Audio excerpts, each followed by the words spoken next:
Hey, chirp, kia ora, Facebook whānau peeps and YouTube followers.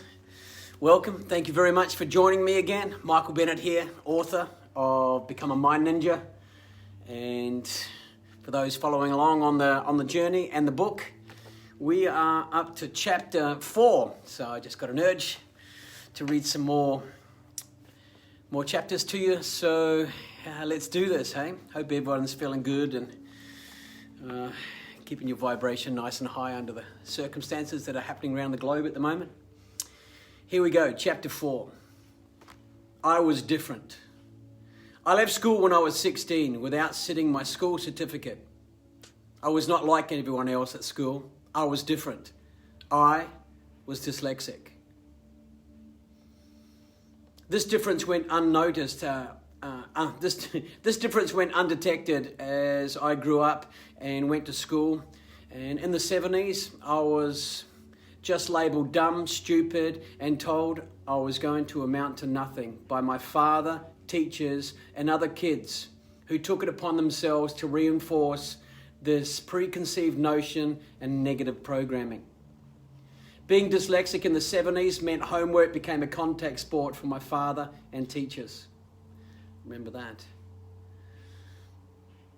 But no matter how many times they clipped me across the ears to try and straighten out my brain, the words and numbers I saw before me still looked like a bowl of alphabet soup. I forgive my dad and the teachers that caned, strapped, and belted me on a daily basis.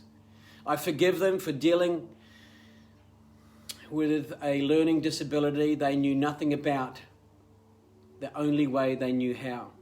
Forgiveness is a major mind ninja technique. Here are some explanations about dyslexia. A learning disorder that involves difficulty reading due to problems identifying speech, sounds, and learning how they relate to letter and words. Decoding. Also called reading disability, dyslexia affects areas of the brain that process language. Characterized by difficulties with accurate and or fluent word recognition and by poor spelling and decoding abilities. The Dyslexia Association offers more interesting statistics. Dyslexia is estimated to affect some 10% of the Australian population. It may be safe to say that dyslexia affects 1 in 5, when including the continuum of mild to severe dyslexia.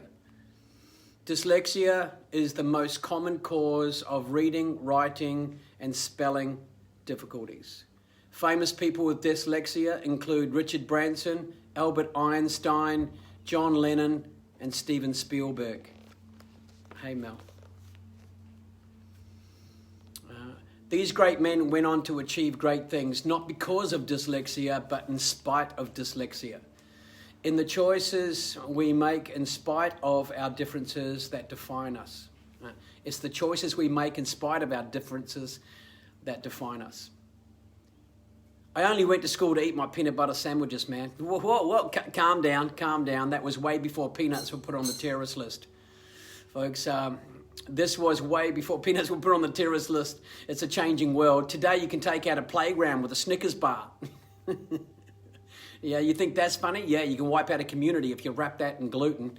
It's a changed world indeed, my friends.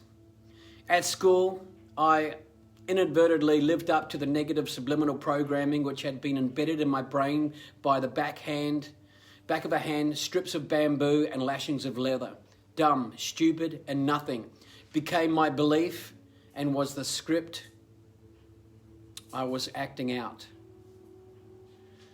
Having the undetected learning disability, dyslexia, in the 70s put me in a very unique position in class. Unique in the sense that I, my father, and my teachers didn't understand the nature of my learning disability, and I felt I had no control over my situation.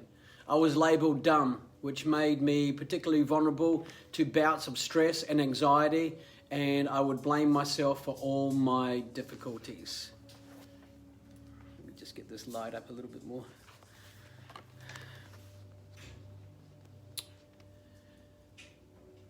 The repetitive negative programming I received on a daily basis solidified feelings of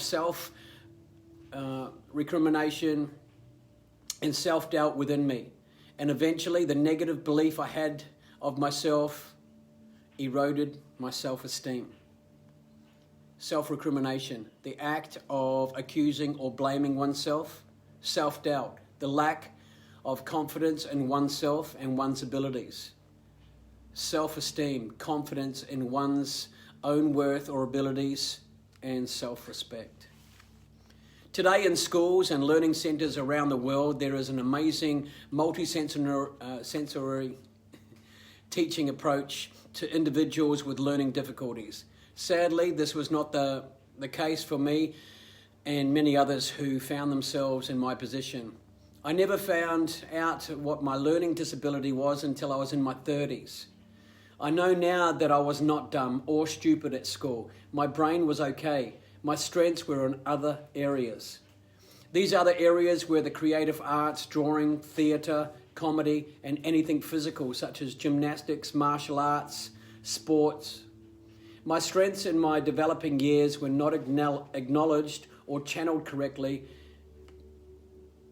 by my educators.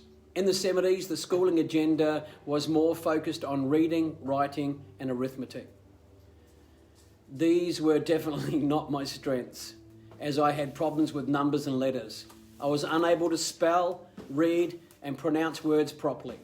This would bring on immense stress and anxiety for me every time the teacher would say the word test. When the word test was spoken, my other strengths would appear.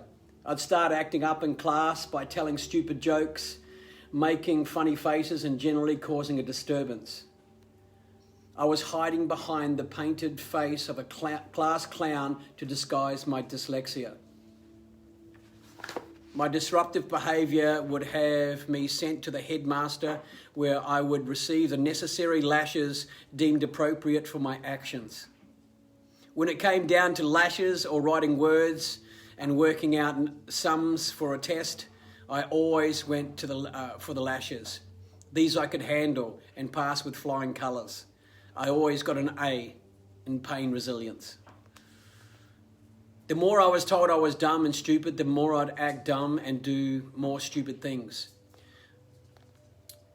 One stupid thing I did was throw a chair through the classroom window because I was told to sit down and get ready for a test.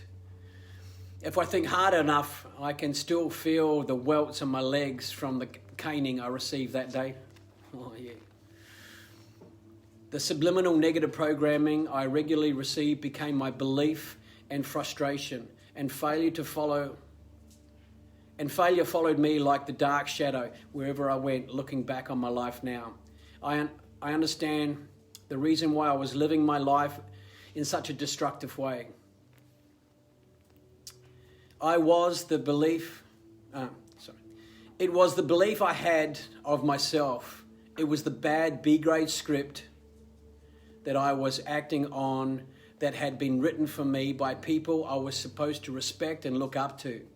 I perpetuated this negative belief and acted out the bad B-grade script in my head, in my mind, because the last thing I wanted to do was let these people down. Leaving school, my belief patterning followed me. Thoughts of being too dumb for this job and too stupid to do that job consistently bombarded my brain and solidified my belief patterning. I wound up with a couple of dead-end jobs that didn't fulfill me in any way. I was a shoe salesman straight out of school for over a year, then a kitchen hand at a university. I was happy to have these jobs and earn a living. I just didn't feel any joy in them. I'd had enough of not feeling joy, so at 17 I flipped the script of my self-debilitating, doubting belief system in my mind and started to find and do things that brought me joy. I became an apprentice cake and pastry chef, working with my hands, making fantastic culinary masterpieces for 9 years. I found part-time jobs as a dancer, DJ, and barman. With self-belief becomes self-esteem and self-confidence. I made a point of flipping the script of negative beliefs and started believing in myself. It was the turning point in my life when I started taking control of my mind and seizing the joy I was looking for by creating a burning desire for it. It was a crazy fun time in my life, full of adventure, laughter, and love. As if my teens and 20s weren't crazy enough for my mind, when I was 32, my 24-year-old fiancé and I were 1 month off getting married in the Greek islands, a moment we've both been dreaming of for 5 years, as I shared earlier. Life was sweet, and the chaos in my mind from earlier years was starting to control itself. Unknowingly kissing Cherie and saying goodbye for the last time before her sudden death shattered my world, my life, and my mind exploded.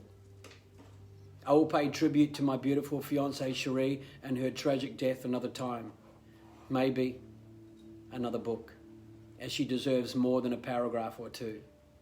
What makes the story even more emotional for me is because I heard a step-by-step breakdown of the last 2 days of her life on earth, as Cherie was with another young lady on this walk, and she survived. I know why and where they were lost, and was told the last words that Cherie whispered as she slowly froze to death. An image I still find hard to fathom to this day. That's chapter 4, gang. Chapter 5 is going to be very exciting. It is Awakening. The Mind Ninja Awakening. All right, it's a very, very cool one, which I will share. Yeah, I know that that's a story unto itself, Mel. The 2-day saga of my fiance being lost in the snowy mountains and then dying of hypothermia. What I want to share to a lot of the kids as well about just letting people know where you're going, what you're doing, and yeah, just keeping tabs so people can find you and look after you and help you. So, yeah.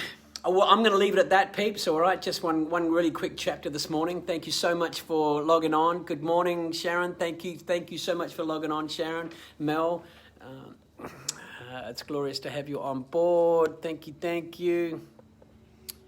You were great at Movie World. Thank you, Carol. I appreciate that. It's cool. I'm really enjoying reading these books, and I have a playlist on my YouTube channel, on the Mind Ninja Academy YouTube channel. I have a playlist now called Become a Mind Ninja, so all these from 1 all the way through to how many I'm going to read. We've only just scratched the surface with what's in this powerful and amazing book. So there we go. So I'm going to leave you on that one here. You can tinker on a few things that may have just like gone, oh yeah, flip the script, man. There's a few major cool tidbits in each chapter that you could just like take on board and start to control your monkey mind and you live your life of purpose, especially on your website. Yeah, you are a real deal. I lived through the shit and not just textbooks. Yeah, thank you. Yeah, I did. A lot of people are living through some stuff at the moment, and they're not sure how to cope with it, like we haven't been taught mechanisms on how to cope with, especially with what's going on at the moment. So hopefully this book here can help numerous people take control of their mind, unlock the warrior that was meant to be, that you were born to be, and control the monkey mind that have that's the monkeys in the mind that are taking too many lives at the moment. So hopefully this book can help counteract that. So thank you very much once again for logging on. I shall catch you very soon and do some more chapters. All right. Gratitude. Thank you very much. Don't forget to wear your best curve. Your smile, of course. Yeah. See somebody without one, just give them one of yours. Gratitude. Love the hearts. Thank you. You're welcome, Sharon.